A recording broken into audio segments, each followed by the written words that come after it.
Seathwaite, the perfect place to catapult yourself into the southern fells of the Lake District. I chose the route up Grains Gill from Stockley Bridge, continuing on up and above Ruddy Gill.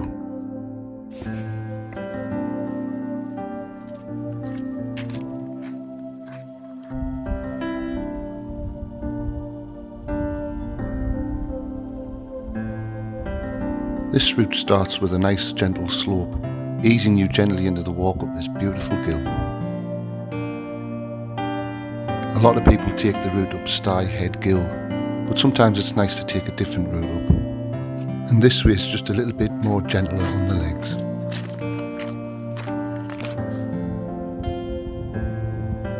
Eventually, the gentle slope gives way to a more aggressive gradient.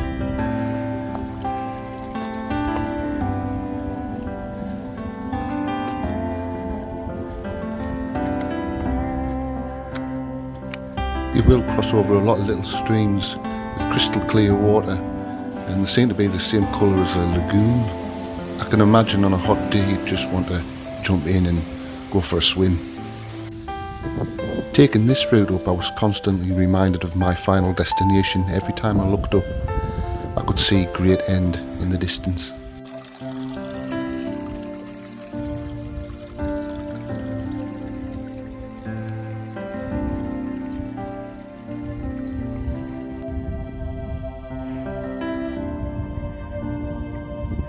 Eventually, I make it to Esk House.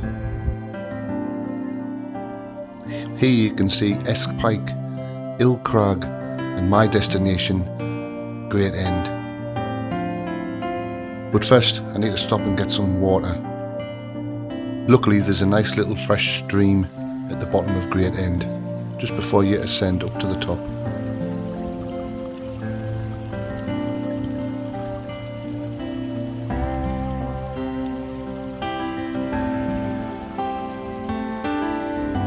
The water out of these streams is perfectly safe to drink, but I always still use a bee-free filter, and I filled up my bladder, which holds 2 litres of water. That should be enough.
So I'm at the top of Great End.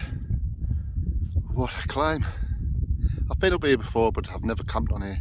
It's very rocky, but I've actually found a nice place to put the tent. So I'm trying out a new tent today. Super lightweight. Don't know what it's going to be like.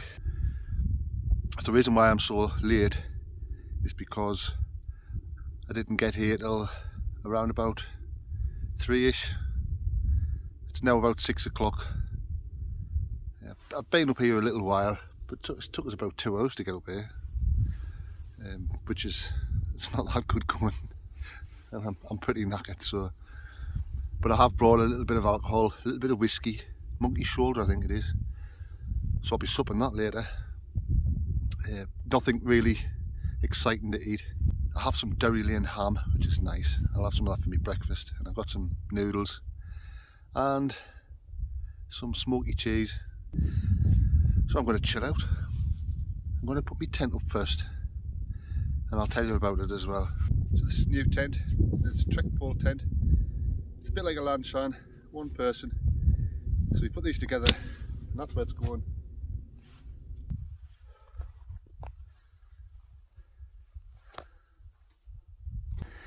So, I'm not even going to attempt to try and pronounce the brand name of this tent, but it was £155 from Amazon, and it's basically exactly the same tent as the Lanshan one, or you know, the trekking pole tents which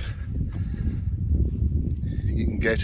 It's exactly the same. I think they're all made by the same Chinese company, and different brands put their names on, but at different prices, and some market them better, but essentially it's the same tent. You can pay £200 odd for them. I think if you go higher than that, then it is a different tent, but this basically is the same tent.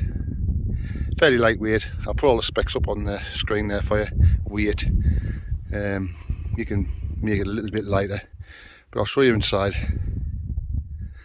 It's got an air vent here. I'll just show you underneath there, the air vent. It's got these little things to stick it down for flap. Simple zip. Yeah, and it does have a tag and a toggle for tying that back. So that's with the door tied open. A fair bit of room in the outer bit, cooking and what have you. It's all mesh in it with a bathtub bottom. It's fairly good quality. It's the first time I've poured it up, obviously, so it's not that roomy, but there's room enough.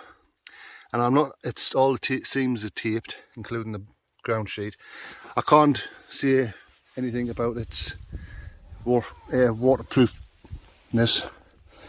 Obviously haven't tested it yet, but I do have, with my sleeping bag, my summer sleeping bag, I have brought my Bush Pro bivvy bag, just in case. And when I get the rest of my gear set up, then I'm going to get back to you. So, quick look at the setup, if anyone's interested. I'm still using the insulated foil mat that's cut to size for my Acto, but it fits this perfectly. Same shape, really, the tent. I'm using the Sea to Summit Etherlite XT insulated sleeping pad. Because I'm testing this tent and I didn't know whether it was going to rain or not, I'm using my OEX bivvy bag. It's pretty lightweight, just to keep us dry if it went wrong.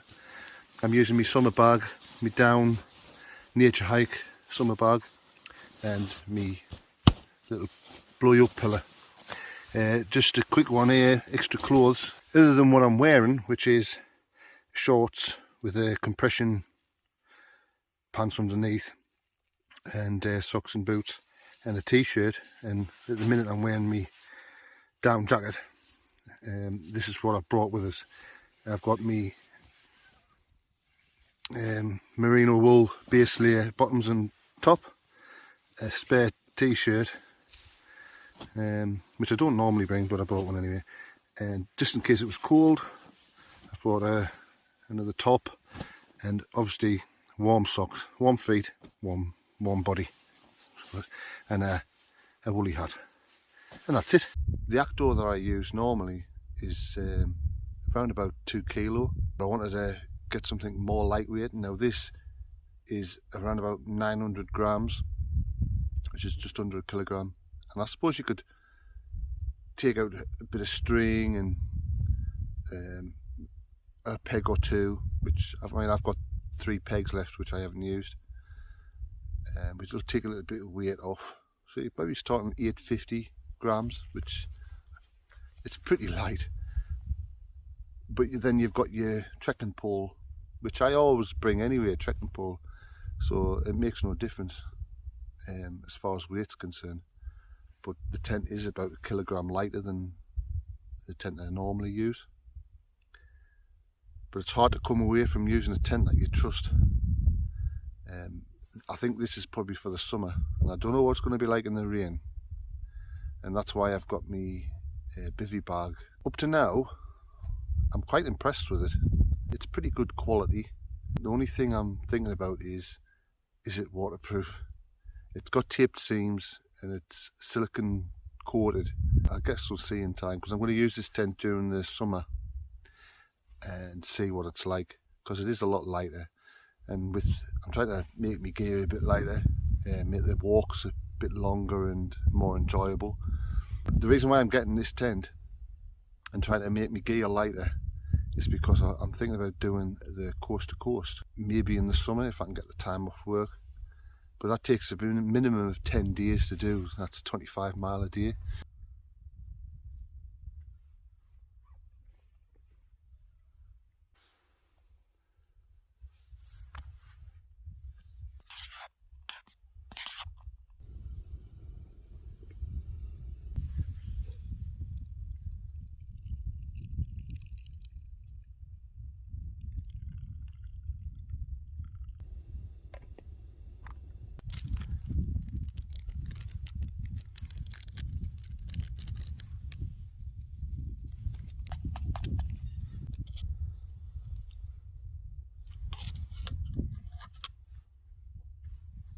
Noodles a la carte, nothing but the best. They've got to be the best noodles ever. If you're going to eat noodles, they're nice ones.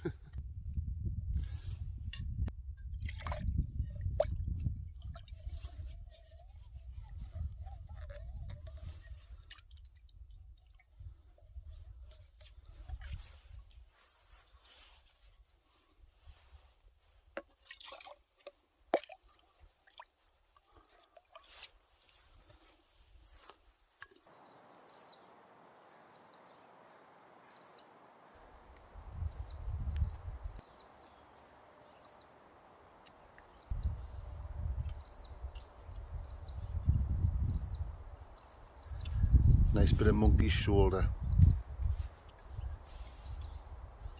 Absolutely lovely.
absolutely beautiful now. Absolutely tremendous. I've never camped on Great End before. It's pretty good, like, absolutely love it. This is sort of the first time this year that I've been out and it's been warm and you can actually sit out and enjoy a whiskey and just chill. It's really nice. The summer's on its way, I guess.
So good morning, happy campers. Had a canny night's sleep. It's around about 7:30 now. I missed the sunrise. I think it was around about 4:30. The light woke us up and I went back to sleep. I was so comfortable. It's quite a calm night. Not much wind to speak of. It's quite a clear morning as well. Nice way to wake up. So I made myself a coffee and just having that now. A little bit fresh, but still a nice morning. Anyway, the verdict for the tent up to now is it's good. Plenty of space, easy to put up, very lightweight, good quality, and yeah. I quite like it. Yet to see what it's like in the rain. I think it's that light. When I've got some bad conditions, I'll take it and try it. But I'll bring my other tent along. So if it goes wrong, I can just always put my other tent up. I'm going to have finished my coffee. I'm going to have a little bit of breakfast. Pack my stuff away. I'm going to have a little slow walk down. I might have a wander around a sprinkling tarn, because that's just down below us on Great Slack. Yeah, just have a wander about. Maybe get the drone out.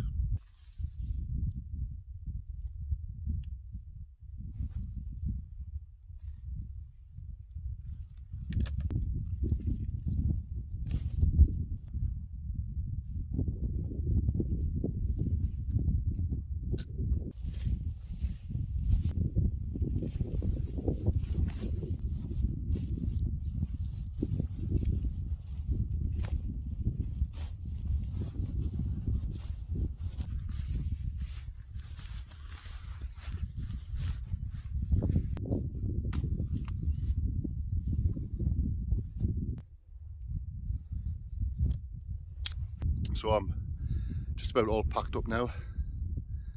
Everything's in the bag.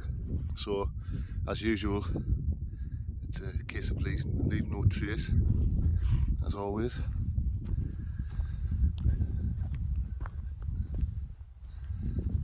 A lovely morning, but as you can see just over here, just over here you're getting some clouds covering the tops, various places.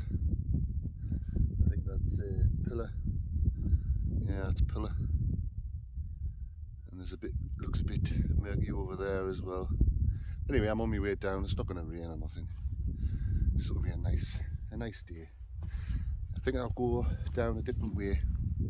I think I'll go down past Sprinkling Tarn and then down to Stye Tarn and then down that way on the left hand side of Great Slack.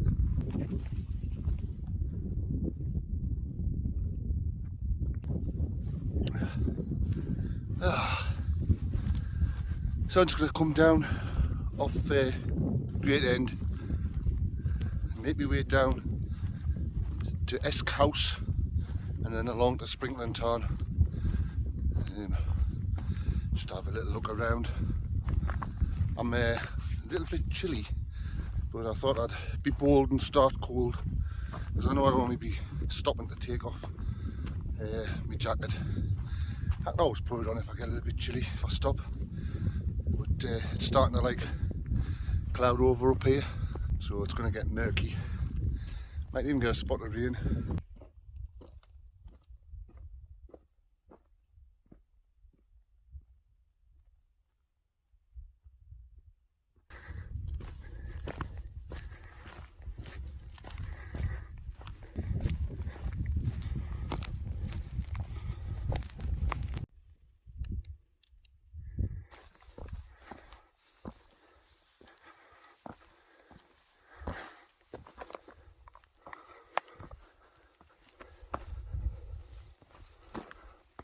So they must have a helicopter dropping these big sacks off, and they're full of rocks, and they must be repairing the paths to stop erosion. Obviously everybody knows that, but I wonder how many trips with a helicopter it takes, or how many bags they carry. It must be really heavy, a big bloody helicopter.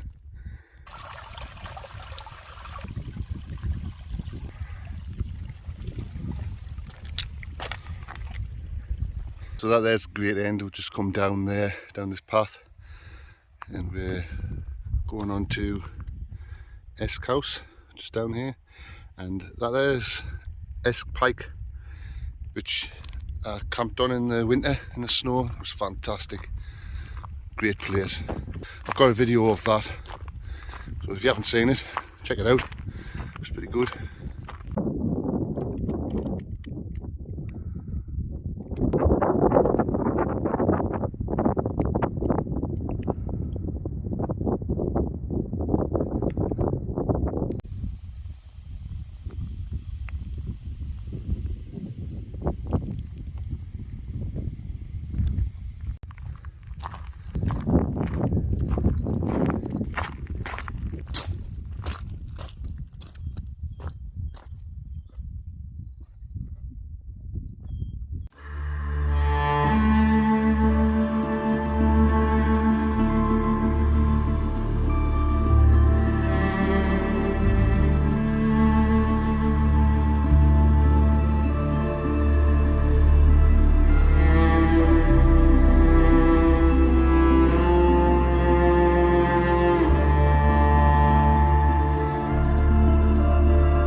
So that was Sprinkling Tarn.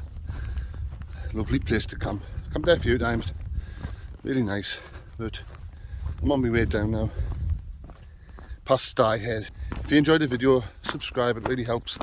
And like and drop a comment, because I always answer. So I'll catch you later. Until next time.